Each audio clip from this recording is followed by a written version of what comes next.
endelea kushika haya yafuatayo ambayo naomba niyaseme kwako. Kiwa msaidizi wa rais, na kuomba uendelee kuwa na utii usiotiliwa mashaka. Uendelee kuwa na utii usiotiliwa mashaka. Uendelee kuwa mwadilifu na mwaminifu. Uendelee kuwa na mtu mwenye heshima na staha kwa mkubwa wako kama ilivyo tabia yako. Endelea kuridhika na kutunza ulichopewa.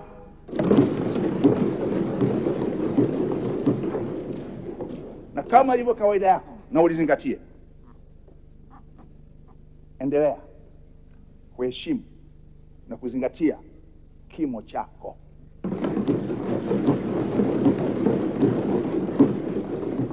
Wewe unakwenda kuwa msaidizi wa rais. Mwanangu Deo, zingatia hilo. Pia endelea na tabia yako ambayo umekuwa nayo siku zote ya uvumilivu. Kila mtu ameisema hapo, ya uvumilivu. Uvumilivu ambao wakati mwingine watu walidhani wewe ni dhaifu, kumbe ndio ilikuwa nguvu yako.